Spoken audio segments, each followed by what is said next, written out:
नमस्कार, स्वागत है आपका बिहार समाचार में। सबसे पहले खबरों को आप सुर्खियों में देखिए। बिहार वाले जरा सावधान हो जाए। बिहार में हाड़ कपा देने वाली ठंड आने वाली है। बिहार में जल्द ही दस्तक देने वाला है शीतलहर। बिहार में 4 सीटों पर हुए उपचुनाव के रिजल्ट ने सबको चौंका कर रख दिया है। तेजस्वी यादव ने जो कमाल दिखाया है उससे एनडीए के होश ही उड़ गए। बिहार में अब खटाखट नौकरी मिलेगी। युवाओं की निकल गई है लॉटरी। बिहार में अब इसी महीने निकलेगी 3,326 पदों पर बम्पर भर्ती प्रक्रिया हो गई है शुरू। बिहार में पराली जलाने वाले किसानों की अब खैर नहीं है। सैटेलाइट से तो निगरानी हो ही रही है और अब शराब का पता लगाने वाले ड्रोन से की जाएगी निगरानी। बिहार में बढ़ते ठंड को लेकर सरकारी स्कूलों का टाइम टेबल बदल दिया गया है। सरकार ने अब नया शेड्यूल जारी कर दिया। शिक्षक बहाली के तीसरे चरण की तरह ही शिक्षक बहाली के दूसरे चरण यानी टीआरई 2 का भी हुआ था पेपर लीक। मात्र 5,000 रुपये में हुआ था सौदा। वैसे तो नीतीश कुमार जी ने कहा है कि विशिष्ट शिक्षक अपने पुराने ही विद्यालय में पदस्थापित हो सकते हैं, लेकिन यदि कोई शिक्षक स्थानांतरण चाहते हैं तो वे 1 से 15 दिसंबर तक नए सिरे से आवेदन कर सकते हैं।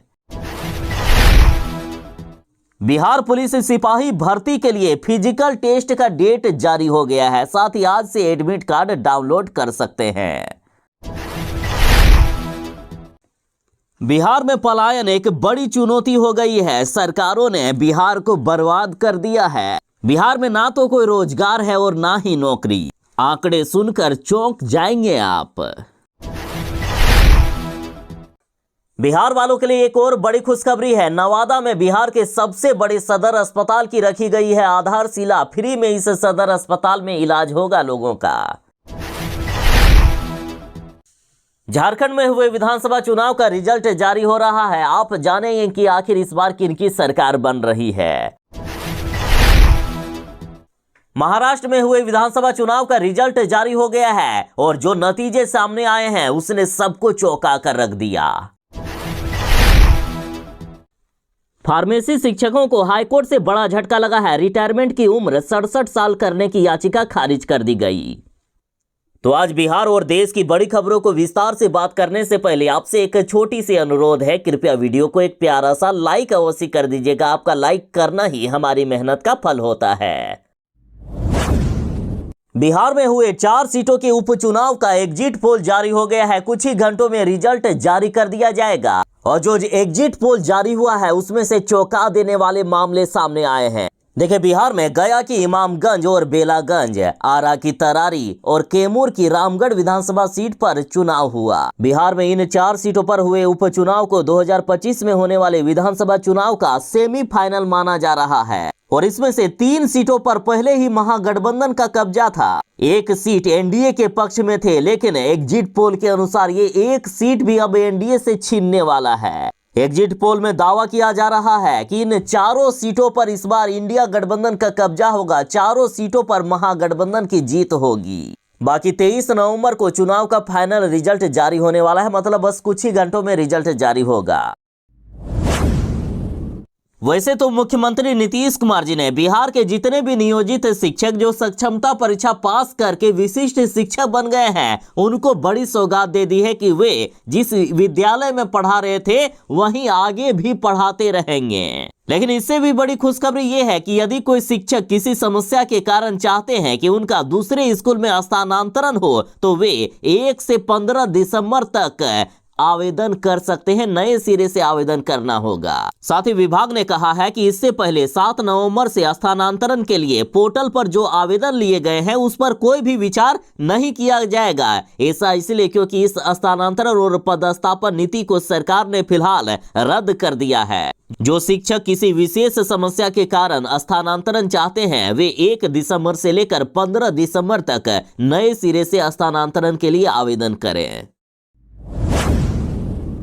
बिहार में भयानक ठंड बढ़ गई है और ठंड को देखते हुए बिहार के सरकारी स्कूलों का टाइम टेबल बदल दिया गया है। सरकार ने अब नया शेड्यूल जारी कर दिया।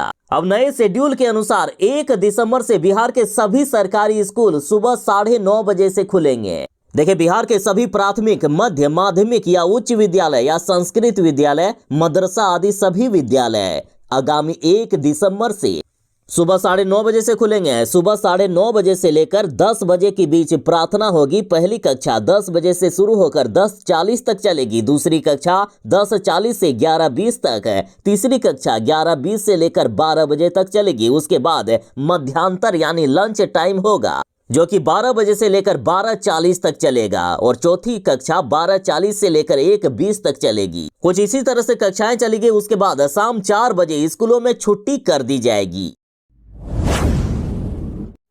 धान की खेतों में पराली जलाने वाले किसानों की अब खैर नहीं है। शराब का पता लगाने वाले ड्रोन से की जाएगी निगरानी। बढ़ते वायु प्रदूषण को लेकर सरकार ने ये बड़ा फैसला लिया है। देखिए, बिहार सरकार अब शराब का पता लगाने वाले ड्रोन की मदद से खेतों की निगरानी करेगी। और जो भी किसान पकड़े जाएंगे उनको एक तरफ जहां जेल की भी सजा होगी, उसके साथ ही 3 साल तक उन्हें किसी भी सरकारी योजना का लाभ नहीं मिलेगा। साथ ही उनसे सरकार धान की भी खरीद 3 साल तक नहीं करेगी। और अभी तक 3105 किसानों को पकड़ भी लिया गया है। इनको 3 साल तक कोई भी सरकारी लाभ नहीं मिलेगा। तो जो भी किसान ऐसा सोच रहे हैं कि पराली जलाने के बाद बच जाएंगे, तो जरा सावधान हो जाए।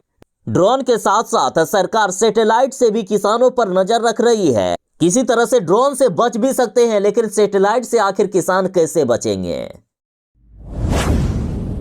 बिहार वाले जरा सावधान हो जाए। बिहार में हाड़ कपा देने वाली ठंड आने वाली है। जल्द ही बिहार में शीतलहर दस्तक देने वाला है। कई जिलों में तो अभी से ही न्यूनतम पारा 14 से 16 डिग्री के बीच पहुंच गया है। बिहार में ठंड के दस्तक देने के साथ ही कोहरे ने भी अपना असर दिखाना शुरू कर दिया है। मौसम विभाग का कहना है कि आने वाले 2 दिन के अंदर बिहार में भयानक तरीके से ठंड बढ़ जाएगी। 2 दिन के अंदर इतनी ज्यादा ठंड बढ़ने वाली है जो बर्दाश्त से बाहर होगा, यानी हाड़ कपा देने वाली ठंड बढ़ने वाली है। बिहार पुलिस सिपाही भर्ती के लिए फिजिकल टेस्ट का डेट जारी हो गया है। साथ ही आज से आप एडमिट कार्ड डाउनलोड कर सकते हैं। देखिए, अवर पुलिस महानिदेशक और केंद्रीय चयन परिषद के अध्यक्ष जितेंद्र कुमार ने बिहार पुलिस सिपाही भर्ती के लिए शारीरिक जांच परीक्षा की तारीख का ऐलान कर दिया है। इन्होंने बताया कि 9 दिसंबर 2024 से लेकर 10 मार्च 2025 तक फिजिकल टेस्ट होगा।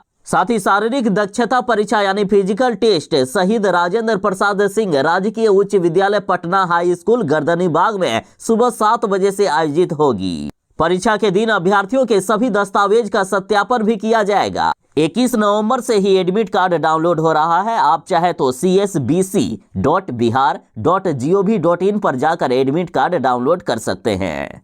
बता दें कि 1,07,079 अभ्यर्थियों का फिजिकल टेस्ट के लिए चयन किया गया है।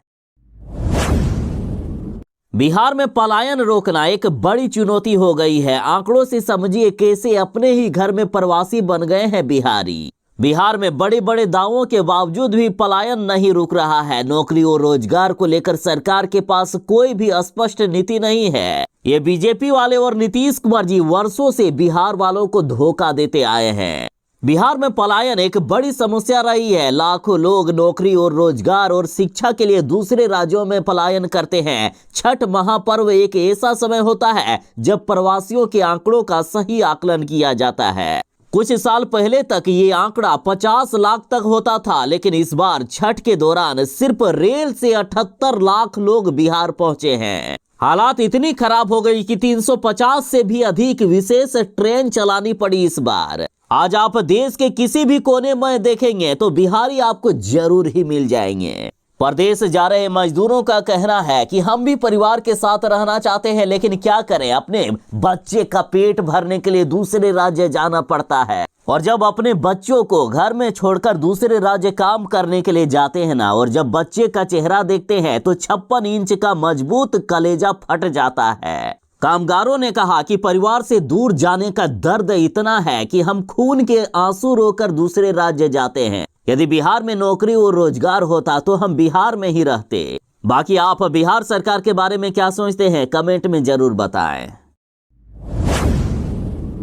झारखंड विधानसभा चुनाव को लेकर बस कुछ ही घंटों में रिजल्ट जारी हो जाएगा। फिलहाल एग्जिट पोल में जानिए कि झारखंड में हेमंत सोरेन की होगी वापसी या फिर खिलेगा कमल। देखिए, झारखंड में इस बार कांटे की टक्कर हो रही है। तमाम एग्जिट पोल की बात करें तो 50-50 मतलब आधे एग्जिट पोल में इंडिया गठबंधन को जिताया गया है तो आधे में एनडीए को जिताया गया है।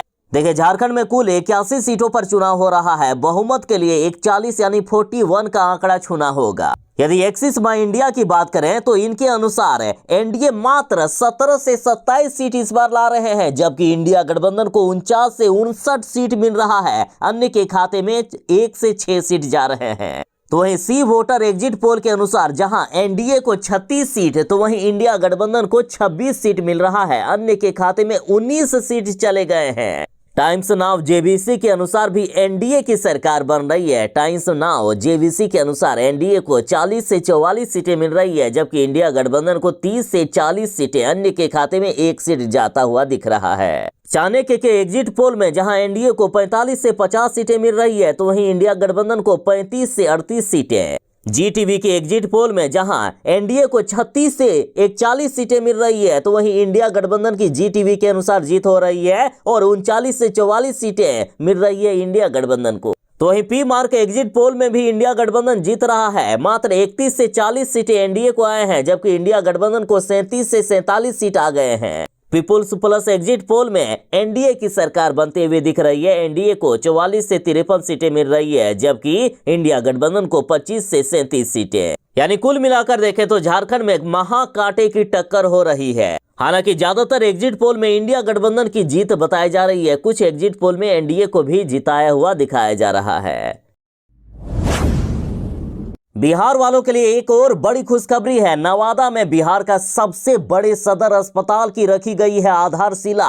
मंगल पांडे जी ने पैरा मेडिकल इंस्टीट्यूट का किया उद्घाटन। देखिए, बिहार के सबसे बड़े सदर अस्पताल के रूप में नवादा का सदर अस्पताल का निर्माण होगा। ये अस्पताल 2 वर्षों में बनकर तैयार होगा। 22 करोड़ की लागत से जेएनएम पैरा मेडिकल इंस्टीट्यूट का आज उद्घाटन किया गया। साथ ही बता दें कि इस सदर अस्पताल में मरीज के लिए 200 बेड की व्यवस्था होगी। 108 करोड़ की लागत से नए सदर अस्पताल की नींव रखी गई है। बिहार के इस सबसे बड़े सरकारी सदर अस्पताल में लोगों का फ्री में इलाज किया जाएगा। बिहार में अब युवाओं को खटाखट नौकरी मिलेगी। युवाओं की निकल गई है लॉटरी। बिहार में जल्द निकलेगी 3326 पदों पर भर्ती। देखिए, बिहार के स्वास्थ्य मंत्री मंगल पांडे जी ने बड़ी घोषणा कर दी है कि स्वास्थ्य विभाग में ड्रेसर के 3326 पदों पर जल्द ही बहाली की प्रक्रिया शुरू होगी। दिसंबर के महीने में ही इसके लिए नोटिफिकेशन आ जाएगा और 2 महीने के अंदर बहाली प्रक्रिया पूरी की जाएगी। सरकारी अस्पतालों में मरीजों को इलाज में बेहतर सुविधा दी जा सके, इसके लिए सरकार ने यह बड़ा फैसला ले लिया।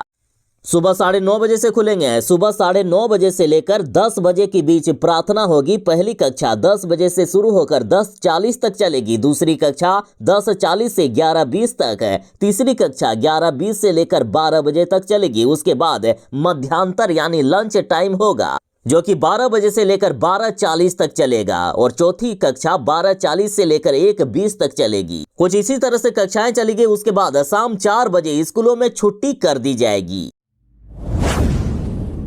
शिक्षक बहाली परीक्षा में अब तक का बड़ा खुलासा हुआ है। शिक्षक बहाली के दूसरे चरण यानी टीआरई 2 का भी हुआ था पेपर लीक।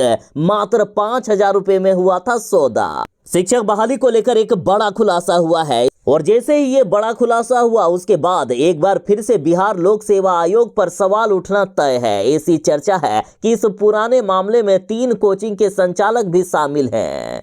दरअसल शिक्षक भर्ती पेपर लीक मामले में ईओयू ने कोर्ट में चार्जशीट जमा कर दी है। अब जांच रिपोर्ट में चौंका देने वाली जानकारी मिली है। इसमें से ये कहा गया है कि माफियाओं ने टीआरई 2 का पेपर भी लीक किया था। इसको लेकर जब जानकारी ली गई तो सभी लोग दंग रह गए कि आखिर इतना बड़ा कांड हुआ तो हुआ कैसे।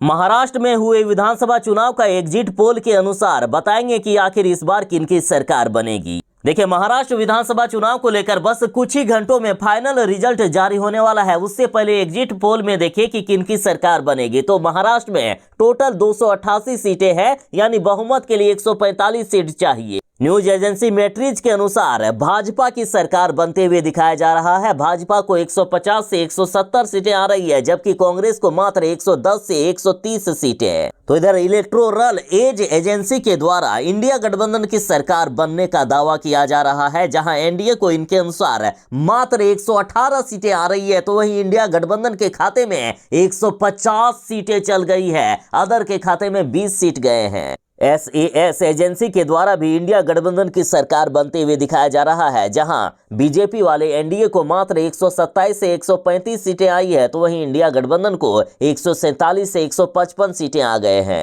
बाकी ज्यादातर न्यूज एजेंसी के द्वारा बीजेपी की यानी एनडीए की सरकार बनने का दावा किया जा रहा है। यानी महाराष्ट्र में भी माने तो यहां भी कांटे की टक्कर हो रही है। हालांकि अधिकतर जो न्यूज एजेंसियां हैं वे कह रहे हैं कि बीजेपी की यानी एनडीए की सरकार महाराष्ट्र में इस बार बन सकती है। फार्मेसी शिक्षकों को हाईकोर्ट से बड़ा झटका लगा है। रिटायरमेंट की उम्र 67 करने की याचिका खारिज कर दी गई है हाईकोर्ट के द्वारा। देखिए, हाईकोर्ट ने बिहार प्रदेश फार्मेसी शिक्षक संघ के नियमित शिक्षकों की सेवानिवृत्ति की आयु 65 वर्ष से बढ़ाकर 67 वर्ष करने के मामले में कोई भी राहत नहीं दी।